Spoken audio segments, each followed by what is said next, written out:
Ranné vtáča alebo nočná sova. Bohužiaľ aj, ale asi viac nočná sova. Remote alebo kancelária.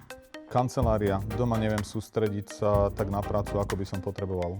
Mac alebo Windows. Som zvyknutý na Windows. Pivo alebo víno. Víno. Biele.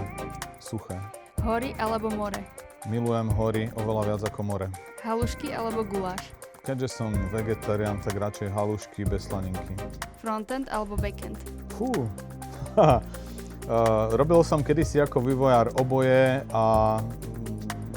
ale asi teraz mám bližšie k frontendu. Hokej alebo futbal. Hokej. ChatGPT, Cloud alebo Gemini. Claude je môj miláčik. Univerzita alebo prax. Toto je prax podporená univerzitou. Káva alebo čaj.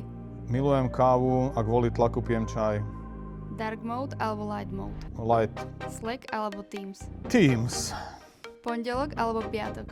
Teším sa väčšinou na pondelok a potom sa teším zase na piatok. Mäsožravec alebo vegetarián. Vegetarián. Kniha alebo podcast. Podcast.